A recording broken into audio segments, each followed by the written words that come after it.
Okay, I think I'm going to get rolling. Good day, morning, afternoon, everyone. Thank you so much for joining us here at DrupalCon Europe and for joining me near the end of the day. So hopefully you can see everything here with my slide. Let me just set up my audio. Okay, great. So just going to jump in here. It's possible that I might talk a little too fast. I'm going to do my best, but I did want to put up a tiny URL of my slides. So you can see that's tinyurl.com/DCE squiggles with all of the slides there. So hi again, I'm Marissa Epstein, or Mars. You can see Mars Epstein on Drupal, Mars Toyship, pretty much everywhere else. I'm a senior user experience strategist over at Lullabot. And I wanted to say, here with a picture of my face, I miss all of y'all's faces. I wish that we could connect in Barcelona. And so feel free to, join the discussion chat and just say hi or chime in on anything. Love to see any questions and, maybe some of them even get answered. So I work at Lullabot. It's a web strategy, design, development, support company. You might have heard of us before. Fully distributed. I've been there for about 5 years and I really love it. I've done UX for large-scale government sites, Drupal sites like Pantheon and the Grammys, but that's my spiel. I'm not here to talk about us today. I'm here to talk about sketching. Sharing ideas, making decisions, and getting on with it.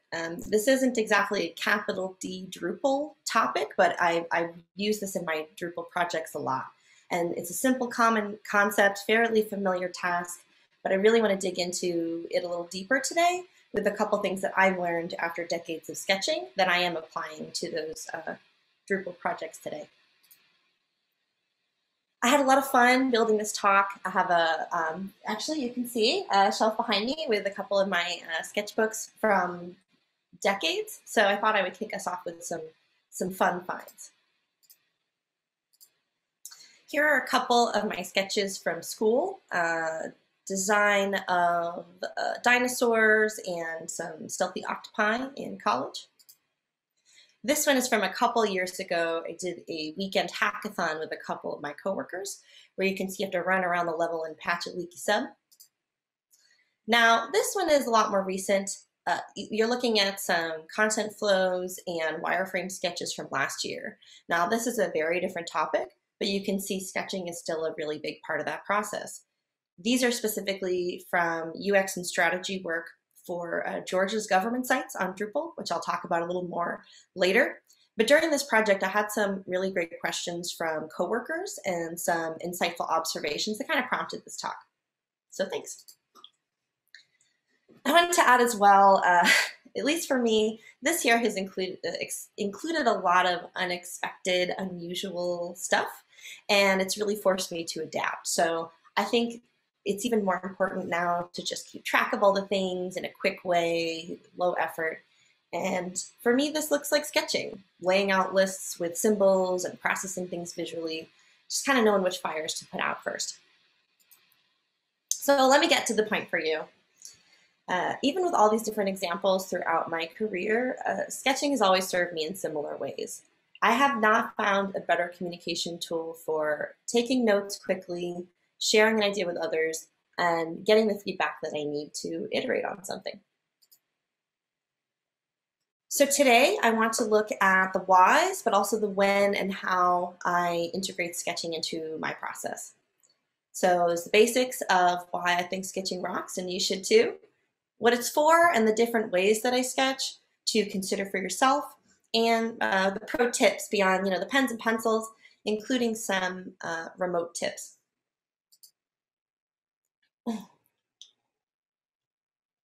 Now, if you feel inclined, I would encourage you to take this opportunity, if you're at your desk, wherever you're enjoying the conference from remotely, safely. Please grab a piece of paper and a pencil if you want to follow along at home. I have honestly, giving this talk this year, the most valuable part of that has been having a couple of the attendees share their sketch notes with me after, things they were applying or a very particular problem they were working on in their personal lives. So if you want to share anything versus via Twitter or Slack, that would be really awesome. Thanks. Okay, let me get into number one, why I love sketching. I think that sketching offers a real return on investment for your design projects for a number of reasons. It's super light, very fast, and the result, it's pretty cheap. It's something that almost anybody can really do. The learning curve is low. It's relevant to a lot of different roles in a web project. Of course, I have been a designer turned strategist, so that's very relevant to me, but product management, product ownership, anyone that is needing to visualize or map something kind of complex to explain it, I think this is relevant for them. It also doesn't require really expensive specialized tools. You know, of course, if you ask some folks, they're going to have their pen and their whiteboard and all of that. But really, I think that the best tool is the one that you have. So a quick story here. I was at an onsite in the before times, and you know, before the second day, after the first, processing everything, and I wanted to refine some of those ideas before an upcoming workshop. So I just went down to the hotel lobby and took a stack of paper out of the printer in the little office counter, and I used the pen right from my room and did a couple sketches from there that I brought in the next day. And they communicated the idea, and the client wasn't concerned about, you know, the stock of my paper. Sketches are really fast to understand as well as just fast to generate, right? So I'm guilty of making a 75-page brief, you know, with some bulleted lists and all of that, and hope that someone's going to take the time, but that's not always the case. And it's just easier to grok. You can see sort of this visual flow versus pages and pages of a long document. So said another way, it's less mental energy for everyone.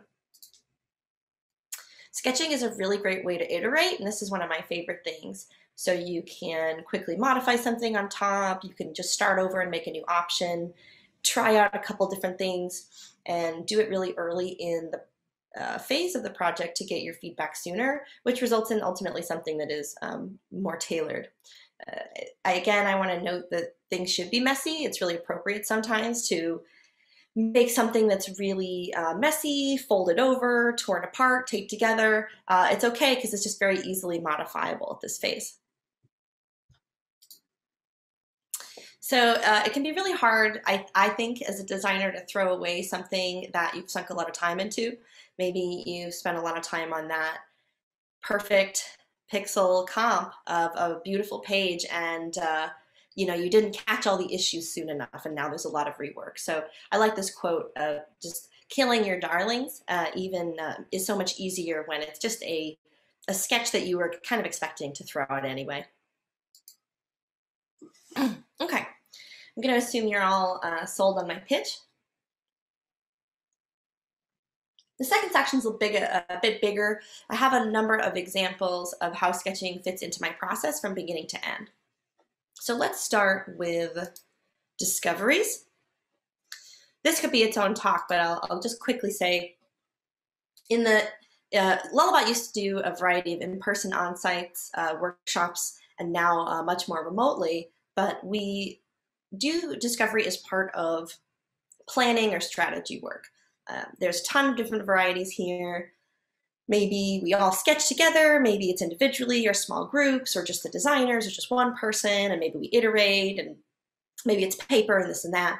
But the point is, across all of these situations, we're either trying to quickly solve or maybe just understand the problem together. It's a hard question, you know, how do you quickly get group consensus, give everyone a shared understanding, especially if you have a really large team or a very fast pace. We want to reduce risk, clarify assumptions, and just get something visual to validate. And this is way before we have real progress in our recommendations. I want to throw one example in here during this phase to note that a lot of the sketches are not beautiful or very sketchy at all, but these are notes that sketch notes that I've taken just for myself to remember something during a meeting. I pulled this from a 20-person demo where an idea came up that is going to generate some design work, so I want to capture that for later. But a specific example on this, you can see the cues and the stars, the arrows, how I use the dots and boxes and such. It's just trying to point out the importance of developing your own shorthand, because I know what to come back to as an action item. It can be very helpful. Okay, let's get into the people and politics side of workshopping. So this is very general again, because there's just a ton of different meetings and activities and notes, and there are all kinds of ways you can find to doodle collaboratively. So the last one I had said was just sketches. This example is more around ways that multiple people interacted around a sketch, which was kind of a discovery for me, so I wanted to share that. One more little story here. I love how sketching allows you to confirm assumptions, or at least uncover your understandings, if not resolve them. So this is a sketch of my father's who, my dad is an architect, and they relate to this idea. Maybe you've seen this, I'll know it when I see it kind of client. So they'll have someone come to them that needs a, futuristic, vintage, Italian, modern, classic villa. What is that?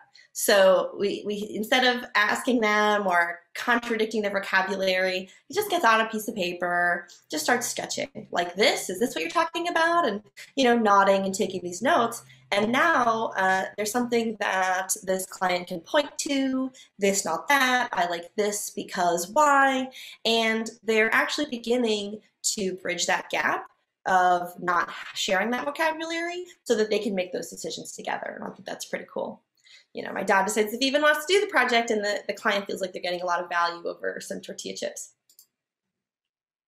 So when it's possible, I do want to have everybody sketching. I've found that clients actually find this a pretty engaging, valuable activity because they feel heard in the process. And it's important for us to get their perspectives and understand UI developers, business stakeholders, everybody in between, because they have very different perspectives on the same problems. And especially I like to bring a dev into my sketch sessions because they kind of pop my bubble early if I have this unrealistic idea that isn't performant, and we can get real very quickly. I don't want to make it a nightmare to implement, I did want to share particularly some examples here. This is from a stakeholder, non-design stakeholder, and a backend developer. These are for a Lullabot project, a product called Tugboat. If you've heard of that, it's for generating previews for pull reviews, but pull requests, excuse me. Anyway, so Tugboat allows you this very complicated initially onboarding process the designer didn't quite follow the details of, but having that back-end experience and that context really filled in the gaps, really ultimately impacted the design. It doesn't matter how the sketches look. You can also compromise and mitigate discomfort with a group by just breaking out into small groups where one person produces a sketch within that. You can see that with designers that are more comfortable to sort of handhold, or as I mentioned, mixing perspectives, making sure you don't have a group of all C-suite, mix everybody up. Also, if you do these groups, you can kind of divide and conquer if you want by doing multiple tasks and sketches at the same time. But sometimes that's not the case. Sometimes you're herding a lot of cats, and maybe there is some discomfort in the group around Drupal or sketching with a marker or just the website project in general. So in that situation, what I do is just start asking a lot of clarifying questions. If I'm in person, I might stand up at a whiteboard, make it clear to them that I'm trying to visualize what everybody's saying. But I'm trying to give everybody something to look at and go from there. I don't want to force a marker into their hand, so you can kind of be the marker for the group, show something off, and validate assumptions again.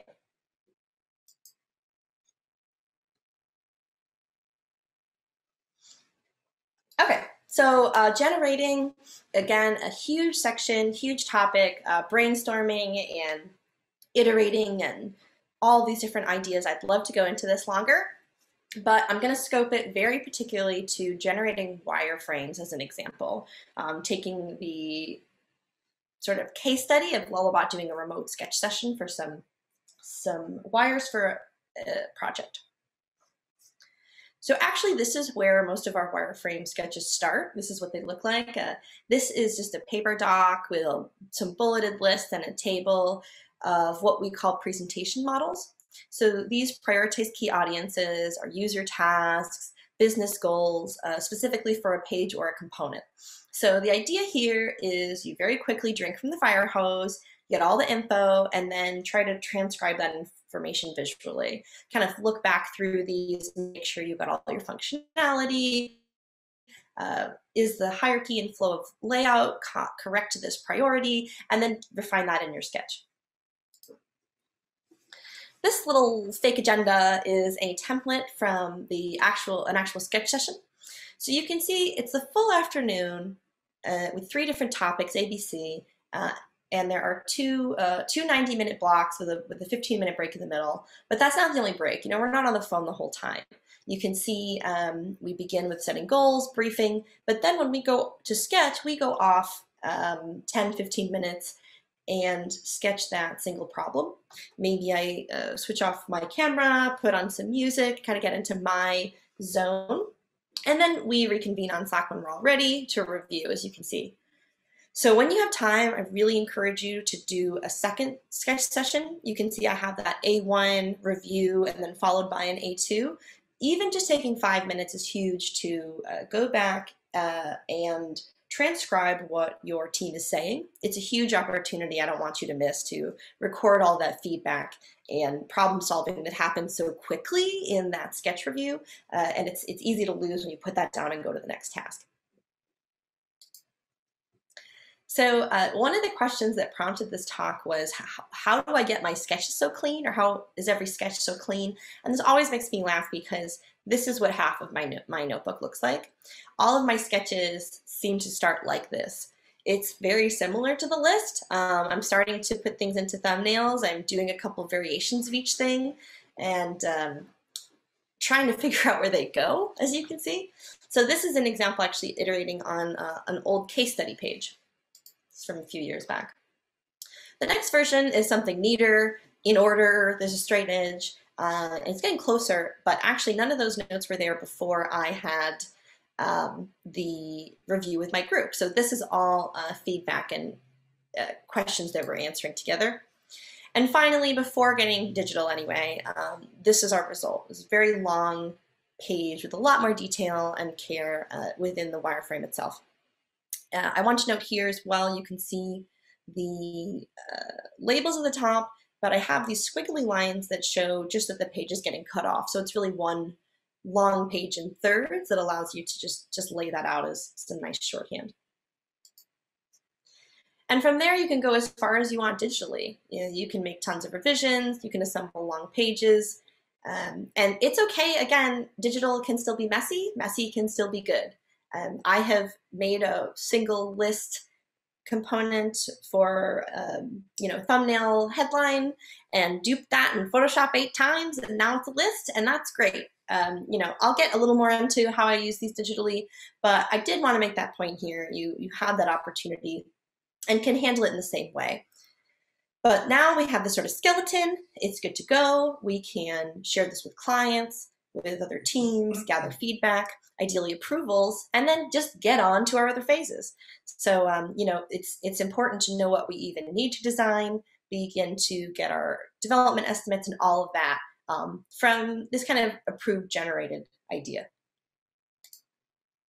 Okay, finally, one more way that I've been able to sketch more recently in my process was as more of a deliverable or an initial round of deliverables. They're pretty low fidelity, but it's been kind of exciting for me to see how they can help.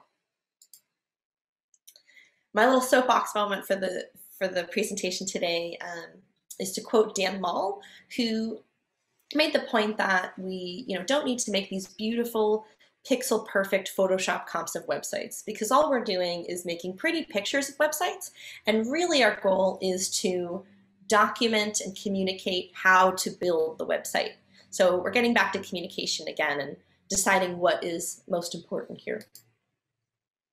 Sounds very obvious maybe, but ask yourself, where is clarity needed? What am I specifically recommending here? And by contrast, what details are going to be distracting to your stakeholders? So when you're creating these things, be thoughtful about your audience and what their needs are for a meeting or particular documentation. Again, I encourage you to keep it sketchy. Don't make the same mistake here of wasting those extra hours on the polishing like we did with pixels. And be very intentional about where you get your higher content fidelity. Let me show you what I mean. This is an example of something that I would use a lot in a wire as a component with an image on the left. We're just showing that there's an asset there in an X. I have made the mistake of drawing a very detailed example of a stock photo, and we spend that meeting discussing who should be in the stock photo. So just showing that there is a 2-column grid that is half the landscape image is still a lot of information without getting into those distracting details. On the right, you can see heading 1 goes here like this, if you can read my handwriting, and a little description and a squiggle, 2 boxes there for links, maybe their metadata. I could get as detailed as noting that's a date or a time or what the formatting of those are. But again, be careful. There are some subs you can do here. Heading 1 maybe could become compelling actionable case study title, or, you know, of course, lorem ipsum. But if you put something topical in, it is going to be distracting.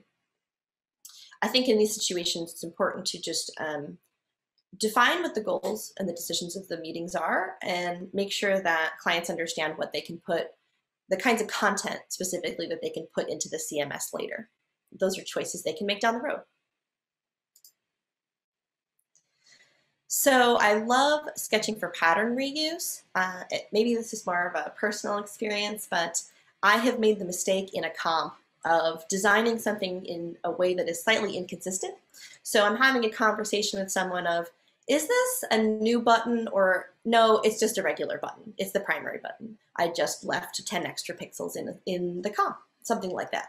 So the concept here is I really want you to leverage a component library or a style guide or the more refined digital assets that you have to reference. If I say heading 1 in the wire, I don't need to worry about the sizing of my handwriting or the spacing. I know that I have a style guide with that typeface and pixel size and the line height and everything ready to leverage without creating inconsistencies in the system and adding a new thing.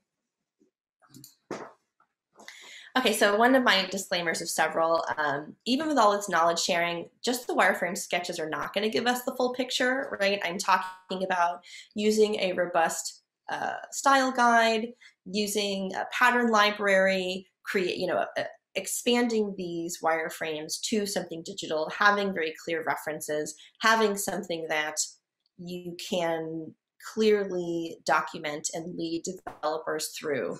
Of course, magic is the development phase where their developers are really bringing everything to life, showing you how things change responsively. You're really doing a lot of this live and collaborating together. So it requires a lot of teamwork and it requires a lot of other documentation. Just want to acknowledge that. So here, I wanted to make another point around the purpose of the system and the component reuse. And part of that is, like Dan Mal said, getting away from building all of these individual pages. So many reasons, it's so tedious. Of course, we have multiple sizes at responsive designs. There are many different states of interaction. There are just so many pages with different content and UI, but of course in Drupal as well, there is so much more in the flexibility and opportunities afforded. So what about Layout Builder, where you can put any component in any order into a landing page? Are we going to comp every one of those in every size with everything? My recommendation is to push towards something like this, which is these 2 sketches. You can see our sort of bare bones blog post on the left, These are the things that go in a post by default. And what I've called extra guac is all of the enhancements on the right. You can see where they insert into the page, what kinds of options there are, and understand that you can kind of pick and choose instead of making every variable page comp. Don't be hyper prescriptive. So this also helps with leveraging Drupal modules. So I have experienced this where we've designed a really beautiful calendar picker or a really detailed scheduling component. And then ultimately, it wasn't that we were leveraging our pattern library, but using an existing contrib module or something that's out of the box that already offers those features, and we didn't really need those specs. Okay. So I've been really focused on the designer's role, and I have one more example, but I did want to make a point here for a couple examples of how these artifacts were leveraged during other phases of the process, and bridging content modeling, development, project management specifically. So these sketchy wireframes in one project, of course, spreadsheets, always spreadsheets, but these started our design management lists. So we were creating essentially a design systems checklist, labeling everything, showing priority and status, and showing the different things that we needed to complete, where to find something and link to it. And this allowed us to track where UX was versus UI. I could hand off wires that were ready to a UI designer. Developers could begin to estimate that. The project manager could begin to kind of getting into our tickets. So the list of screenshots of sketches became spreadsheet, became Jira tickets. Here we have content annotations. So this was a really fun situation in which we were having a content strategist do data modeling at the same time as the UX designer was wireframing. Often I would wireframe to a model, but we got to overlap. So we were checking on each other and validating together. We were asking ourselves things like, which pieces are optional? What has flexibility? What is automated? What content types are related? And just adding these annotations and having these questions really helped us validate and refine. We also found that this helped with clients because the data dictionary spreadsheet was robust and detailed and great, but I thought that the little messy visuals spoke a little louder sometimes. They also served as development documentation. There's a lot more than this, and this is kind of a silly screenshot, but I did just want to have one here to capture this idea. Sometimes we would get questions from a front-end design developer or a back-end developer, and these might be asynchronous. We might need a screenshot. It might be during a presentation, but the idea was we were in Figma in a file we all had access to, just marking all over these with notes. You can just copy and paste text in your vector design tool, or you could leave comments and something fancier like InVision or Figma with color coding and all of that. But the idea is that this is just starting these conversations. So if you can't read the note on this one, this little sidebar of links has the note, I don't know what this is. That was left by my coworker. And it was great because I had an idea for this, but it clearly wasn't communicated, and it allowed us to really hammer out the details. Okay, so we have reached the gadget section. Very exciting because I'm at my desk today.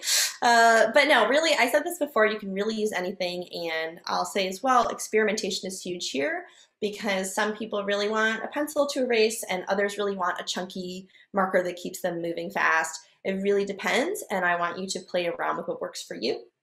Of course, I think a notebook is great to have. So live demo, sort of Wayne's World style. Nobody is sponsoring my talk, although I wish Aaron Draplin was.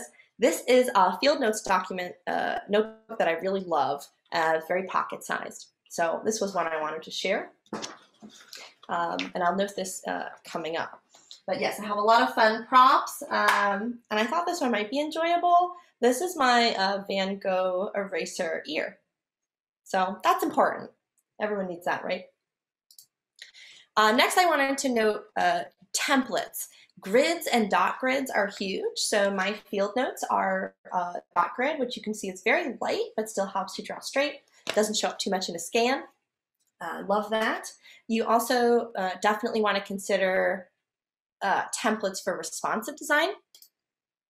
Sketch Eyes offers ones like this. I recommend combining them and sketching them together so that you can just make sure that you're considering all the sizes at once. You might want to consider also getting real fancy with your templates if you have a site that you're always sketching to with a consistent header, or maybe sidebar navigation, or ads that you know you're going to have to sketch around. You can build that in. Okay, I love dry erase boards. I'm not going to just pull a full one up right now, but whiteboards, I think, are one of our favorite things at Lullabot as a tool because it's something that is very temporary. You are standing at it, anyone can walk up and grab a marker and collaborate on top, and you know that you're going to erase it or at least leave the conference room at the end of that meeting. So there's a certain amount of needing to make a decision and then walk away. These giant pods of sticky pages are another really handy one, especially for travel and for multiple workshops. So you can tear off a big page after a meeting, put it on the wall. I actually had one just behind me earlier, stack, stack, stack.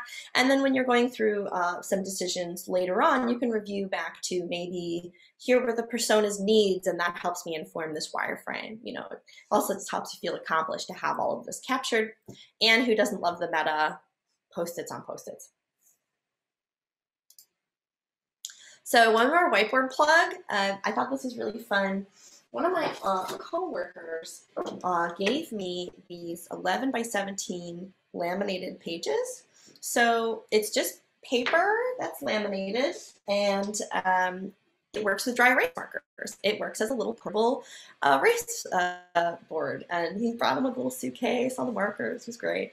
So you can hand them out, you can flip them over, take pictures at the end of a session, then wipe them off for the next session.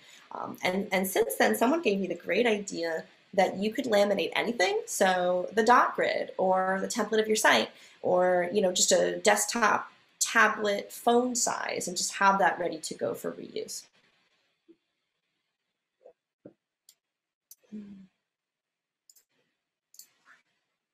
I see a question I'm going to answer at the end, but thank you for sharing that. And if anyone else has another, feel free to throw in. So this is a funny one. People ask me how my sketches are so straight, and the answer is a straight edge, but not actually a ruler. I've been using this little blister pack for a while as this sort of tiny iPhone thumbnail. Back when iPhones were rectangular, it was the right shape. And actually, I do all my wireframes with just this little, this old name card I have. So if you look really closely, you can see that there are some dots here, and I actually use these to string my wireframes together. So this is the width of a wireframe, and then the smaller one is the width of the content within that wireframe. So if I draw 5 that are one page, or I need to swap things around, they all fit the same system. I know it's very silly, but these little things kind of add up for me.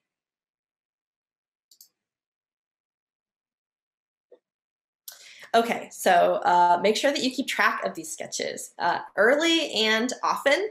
Definitely want to label them, as you saw in the templates. What is the date? Who is drawing this? What's the project for? But what specifically are you on? Is it the home page? Is it a specific component or version? I do really like Jot Not, but specifically just take photos, just document the photos and upload them. This is a $7 phone app. I believe you can also use Google Drive scanning. There's some functionality there, but I like this because it skews the wireframe and has a couple contrast options. So you can see on the right, it really looks like a scan, but I took that with my phone. And again, whatever your team uses, a Google Photos album or a Dropbox folder or Slack, but just make sure that you share this, because we've definitely suffered from somebody having the manila folder and like flying home with that and not having access to those. So there was a question about digital sketching. What is my opinion about digital sketching, like Notability or GoodNotes on iOS? Do you have any experience in this? So I can touch more on this later. as well, but I will say yes, I've had some mixed results with using an iPhone and an iPad, but I really like Remarkable. So I actually just got the second one. Here's the first. And it's really light and small and actually has a textured edge. The surface is a little nicer than using a phone. I found that odd to be a little slippery, but I do really like it. I like that you can scale things, move them, duplicate them, erase them, duplicate an entire page and iterate on that. And my favorite thing, especially with a tablet like this, is that you can actually send yourself SVGs. You can send a PDF or a PNG, but you can actually take a vector art of your sketch and start working on that in your design tool. I thought that was pretty wonderful. And again, no, Remarkable 2 is out. Yes, no, they didn't sponsor my talk. And neither did Figma. So from here, we can get into those more digital artifacts from the sketch or something that we've scanned. It doesn't need to be that, but you can see how I can duplicate an order, combining components and page layouts here with the SVGs. So one tall page you can see here in Figma, but a lot of tools do this stuff. If you're more familiar with InVision or you're using Sketch or whatever your thing is, I recommend you stick with the UI program that you're used to using for later on. And you can see here at the bottom, just the ability to have those comments and revisions and discussions here as well, I think is nice. Specifically for remote tools, there's a ton of stuff, and it sounds like a little bit of a cheating answer, but it really depends, and use what you like. But generally, we use a video call, some sort of screen sharing like Zoom or Google Meets. We always have some notes. I showed you Dropbox Paper Docs. We need some sort of folder, and again, it should be what you already use. At the very least, you could create a Google Photos photo album for the day and upload that. And I want to mention Slack again, because it's actually become a bigger part of our process with throwing sketches into a channel as we go, making threads, and kind of creating a timeline. I would also recommend a little overhead document camera. Okay, let's see if I knock anything over with this one. So this one is no longer available, or else I'd recommend the specific brand, but it's about 70 bucks. And it's a little tiltable USB camera. You can see, you can make it really high or low. And the idea is that you put your sketch here to present. You can actually make iterations while you're talking to someone and they can see the changes live. You know, you can point with your pencil. You don't have to scan. And you can photograph the sketches underneath kind of in lieu of scanning. I took a look and these got really expensive. So you have a lot of options for your cameras now. Okay, I only have a couple more minutes and I did want to take any more questions that might come up. So super quick, I'm going to run through a little case study and then wrap. So this was a semi-recent project that I thought made a couple good varied sketch examples. This was from my opportunity to work with Digital Services Georgia for Georgia.gov. So this project involved a couple on-sites during the content strategy engagement, and I took one sketch from 3 different on-sites. The first one was in a content type conversation, modeling content and discussing reuse in different presentations. So at first, I'm trying to jot down some editorial needs, noting some use cases, a couple items for the data dictionary. But really, this was going to be for my own use for a wireframe at first. But turns out it was really helpful to sort of turn the sketch around at the table in the workshop and say, is this what everybody meant during that discussion? You know, I got feedback right then, get a little closure before the next topic, and it's a really great reference for when we do start making these wires later. So this time I was, you saw this one before, this time I was remotely dialed into the meeting, but I was just trying to keep up here. There was a pretty in-depth content sharing relationship discussion that was half over my head in very specific, industry knowledge. But afterwards, I thought, it's not a bad idea to share this because either it might help someone else, or more importantly, correct me because I misunderstood something. So I put that in Slack, I go to lunch, and it turned out that one of them pulled it up on their phone in the buffet line at their lunch, and they actually started talking about it and provided some ideas. So that was a good feeling. The last one was on-site, not with the project team, but actually with editors, editorial admins from the government agency sites. So one thing we wanted to do was learn about their needs and their workflow for building pages. We also wanted to teach them about Page Builder.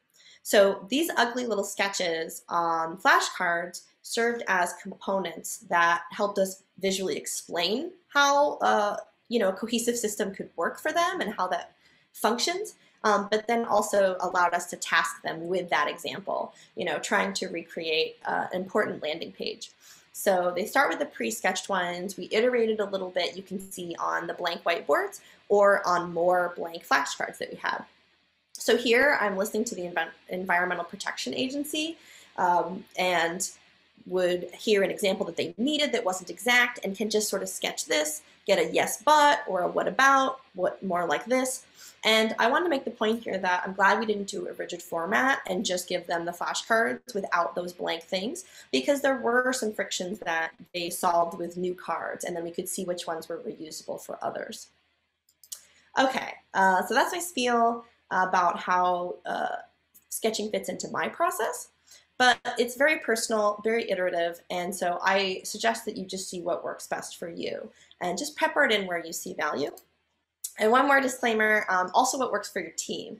You have to discuss this and build with the end in mind together and make sure that you've set expectations. You don't want a client head scratching because they were expecting a pixel perfect interactive prototype when you were planning on a sketch. So, just ask everyone what they need. Okay, I lied, one more disclaimer. Sketching is not just for wires. I know this was a pretty scoped talk and my examples were pretty scoped, but this is so fun for tons of stuff when you need problem solving. So I hope you can scale these ideas to whatever you're doing. And I have one non-Georgia Gov example here. It's very important. I want to make my dog a Halloween costume. So this is the back of some stamps. This is a quick 10-second pen drawing while watching YouTube. And it doesn't matter that it's messy because that wasn't the deliverable. This amazing costume of my dog as the coffee cup from the Game of Thrones was the deliverable. So you can kind of see how it allowed me to complete that. So yeah, keep your eyes peeled for any weird places like this that sketching fits into your life. Thank you so much. I know I only have a couple minutes, but I'd love to hear any questions. And if not, I hope to see some sketches. Thank you.